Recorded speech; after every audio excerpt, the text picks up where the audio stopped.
नाज़रीन ग्रामी अस्सलाम वालेकुम वरहमतुल्लाहि ताला वबरकातुहू। उम्मीद करते हैं कि आप तमाम हज़रात बख़ैर आफ़ियत होंगे। नाज़रीन ग्रामी, आज हम फिर आपके सामने एक नई वीडियो के साथ हाज़िर हैं। आपसे गुजारिश है कि हमारी वीडियो को आखिर तक ज़रूर देखें। इस वीडियो में हम कुछ गुफ्तगू करेंगे मोबाइल के ताल्लुक़ से। नाज़रीन ग्रामी, ये एक ऐसा अंग्रेज़ों की जानिब से दिया गया हथियार है जो मिनटों सेकंडों में हमारे ईमान को भी तबाह कर सकता है, और अगर हम इसको सही यूज़ कर लें तो हम इससे बहुत सारे फ़वाइद भी हासिल कर सकते हैं। इसके अंदर दोनों चीज़ें हैं। अगर हम इसको सही तरीके से इस्तेमाल करना जानते हैं और सही तरीके से इस्तेमाल करते हैं तो हम इससे बहुत सारे फ़ायदे उठा सकते हैं। लेकिन अगर हम इससे गलत चीज़ों में पड़ जाएं और इसका गलत इस्तेमाल करना शुरू कर दें तो ये हमारी ज़िंदगी को तो तबाह करेगा ही, हमारे ईमान और अक़ीदे को भी तबाह कर सकता है। तो इसके ताल्लुक़ से मैं ज़्यादा कुछ ना कहकर इसके ताल्लुक़ से मैं आपको एक क्लिप दिखाना चाहता हूँ जो मुफ्ती सलमान अज़हरी साहब की है। उन्होंने इसके ताल्लुक़ से बहुत अच्छा बयान किया है, इसको हमें सुनना चाहिए। और तो हमें समझना यही है कि हम इसका किस तरह से इस्तेमाल कर सकते हैं और हमें किस तरह से इसका इस्तेमाल नहीं करना चाहिए। खैर, मैं आपको ये क्लिप दिखाता हूँ, आप इस क्लिप को देखें और जो है अपने ईमान की भी हिफाजत फरमाएँ और अपने अक़ीदे की भी हिफाजत फरमाएँ। आज के बच्चों के लिए मैं ये खिताब करता हूँ क्योंकि आप तारीख पढ़ते नहीं हैं। आपके हाथ में इंटरनेट दिया गया, थमा दिया गया है। आपको ऐसा लगता है कि ये सारा इंटरनेट पबजी खेलने के लिए, गेम खेलने के लिए, यूट्यूब, फेसबुक, इंस्टा चलाने के लिए। ज़रा तारीख पढ़ लेना तो फिर तुम भी जवान नज़र आने लग जाओगे। तुम्हें भी ये मालूम होना चाहिए कि हमारे असलाफ कौन थे जिनका नाम लेने से भी आज कतराते हैं दुनिया, और उन्हें इस बात का डर है कि इनके हाथों में वो तारीख आने ना दी जाए कि तुम्हें मोबाइल में 24 घंटे मसरूफ करके रखा जाए, ताकि खौफ इस बात का है कहीं ये तारीख पढ़ लिया किसी मोहल्ले से फिर सलाहुद्दीन ना पैदा हो जाए, कहीं से कोई शिहाबुद्दीन ना उठ जाए, कहीं से कोई टीपू सुल्तान ना आ जाए, कहीं से जो इनके दर्द का सबब है औरंगजेब ना आ जाए। ये डर इस बात का सताता है कि तारीख ना पढ़े, तारीख ना पढ़े, तुमको नशा में मुलव्विस करके रखा जाए, तुम इंटरनेट की तबाहियों में अपने आप को बर्बाद करके रखे रहो। अजीज़ान गिरामी, मैं आपसे मुखातिब होकर के एक बात कहना चाहता हूँ, निकल आओ इस बस्ती से, दुनिया अभी भी तुम्हारे इंतजार में है। अल्लाह करीम कुरान में फरमाता है, वलिल्लाहिल इज्जतु वली रसूलिही वलिल मुमिनीन। इज्जत तो अल्लाह की है, इज्जत तो रसूल की है, इज्जत तो ईमान वालों के लिए है। और अल्लाह करीम फरमाता है, कान हक्कन अलैना नस्रुल मुमिनीन, हमने अपने ऊपर लाजिम कर लिया है, मदद करेंगे तो ईमान वालों की मदद करेंगे। जब तुम्हारे पास इतनी सारी बातें हैं मौजूद, अल्लाह की मदद आएगी तो फिर डरे सहमे जीने की क्या वजह है? इस तरह की जिंदगी गुजारने पर मजबूर होने की क्या वजह है?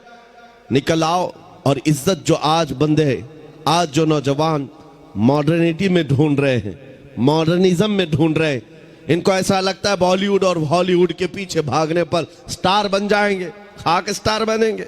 वहां का हाल तो ये है, जवानी खत्म हो गई तो रिटायरमेंट मिल गया, और जब चेहरे पर झुर्रियां पड़ गई, कमर टेढ़ी हो गई, तो अब वो पर्दे में नाचने वाला नहीं होगा, दुनिया दूसरा हीरो ढूंढ लेती है।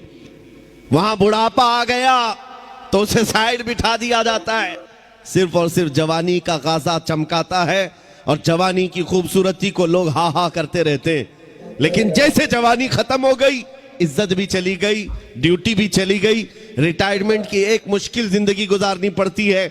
इसको इज्जत कहाँ कहा जाता है? लेकिन आओ, मुस्तफा करीम सल्लल्लाहु अलैहि वसल्लम के कदमों में जो बंदा जितना बूढ़ा होता है उतनी इज्जत उसकी बढ़ती चली जाती है।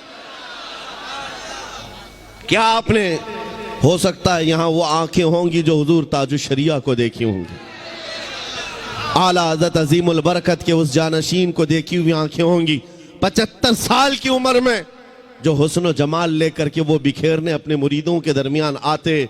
कसम खुदा की मैं कह रहा हूं, 1 लाख जवान एक तरफ बिठाओ, एक तरफ जानशीन आला हजरत को बिठाओ, 1 लाख की तरफ तुम्हारी नजरें नहीं जाएंगी, उस एक हसीन चेहरे की तरफ नजरें उठेंगी। वजह क्या है? ये हुस्न जमाल पाउडर लाली मेकअप का नहीं है, मेरे मुस्तफा के कदमों से मिला हुआ है। इज्जत रसूलुल्लाह के कदमों में है। इसीलिए इकबाल ने कहा था, आबरूए मां जना में मुस्तफास्त, ہم سب کی عزت و آبرو مصطفیٰ کے نام سے ہے، حضور پاک کے نام سے ہے۔ اگر اس نام کی تم نے حفاظت کی تو اللہ تمہاری عزت کی حفاظت فرمائے۔ اگر حضور پاک کی عزت محفوظ ہے، ہم سب کی عزت محفوظ ہے۔ لیکن کوشش یہ بھی ضروری ہے، ہمارے اندر اتنا حساس پن ہونا چاہیے کہ ہم ہر چیز کو کمپرومائز کر لیتے ہیں، برداشت کر لیتے ہیں، لیکن نبی پاک صلی اللہ علیہ وسلم کی عزت کے خلاف کبھی برداشت نہیں کرتے۔ تاریخ کی سچائیاں یہ بتاتی ہیں، ہماری تاریخ یہی ہے۔ ایک صاحب جو ڈپارٹمنٹ سے تعلق رکھتے وہ مجھ سے کہہ رہے تھے، مولانا آپ اتنا زیادہ ایگریسو کیوں بولتے ہیں؟ بھڑکاؤ بھاشن لگتا ہے۔ اگر سچی بات کہنا بھڑکاؤ بھاشن ہے تو آپ سنتے رہو۔ حضور پاک صلی اللہ تعالیٰ علیہ وسلم کی محبت میں بات کرنا، ہم بھڑکاتے نہیں ہیں، سوئے ہوئے دلوں کو اٹھاتے ہیں۔ بات صرف اتنی ہے۔ انہوں نے ہم سے کہا کہ آپ ہی کیوں بولتے ہیں اتنا زیادہ؟ ہم نے ان کو ایک مثال دی تھی۔ بڑے صاحب تھے، حکومت کے کارندے تھے۔ ہم نے کہا اگر آپ کو کسی نے کہا تمہاری ماں بدکار تھی تو آپ کو کیسا لگے گا؟ وہ کرسی چھوڑ کر کھڑے ہو گئے۔ کہا میں تو آپ سے اچھی بات کر رہا ہوں، آپ میری ماں پہ چلے گئے۔ میں نے کہا ایگزامپل دیا، میں نے مثال دیا، گالی نہیں دیا۔ کہا میری ماں پر آپ مثال کیوں دے رہے؟ میں نے کہا آپ کو اپنی ماں کے خلاف مثال دینا بھی برداشت نہیں تو سنیے کان کھول کر، مسلمانوں کے لیے جذبات یہ ہیں، کروڑوں ماؤں سے زیادہ مسلمان اپنے نبی سے محبت کرتا۔ ماؤں کی محبت اپنی جگہ پر، لیکن ہمارے لیے ایمان ہے۔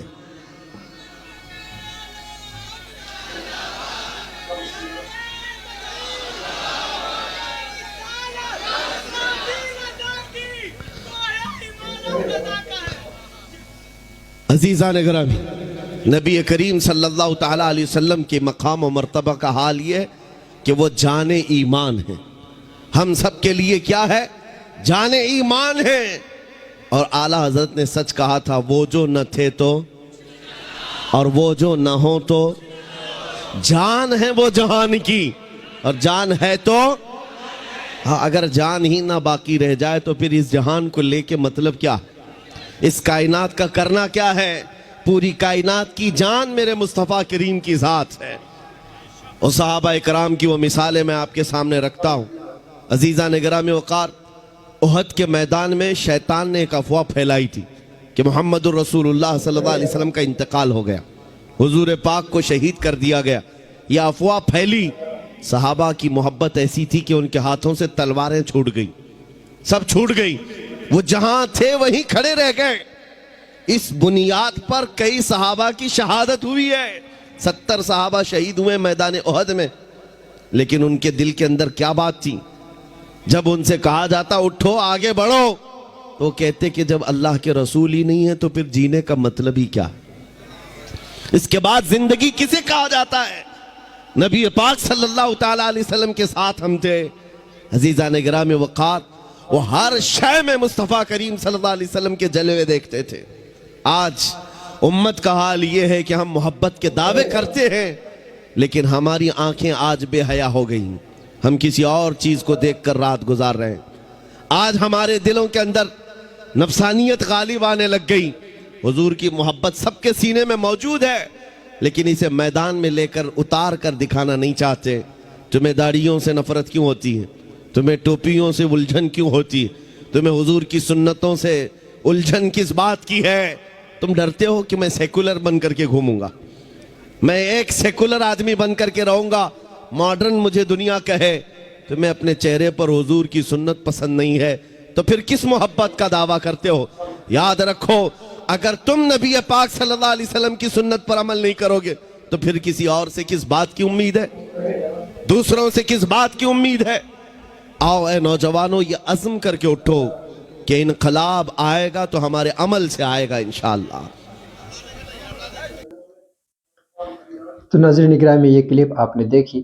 اللہ تبارک و تعالی ہم سب کو عمل کی توفیق عطا فرمائے، اور اللہ تبارک و تعالی کی بارگاہ میں یہی دعا ہے کہ اللہ تبارک و تعالی ہمارے ایمان و عقیدے کی حفاظت فرمائے۔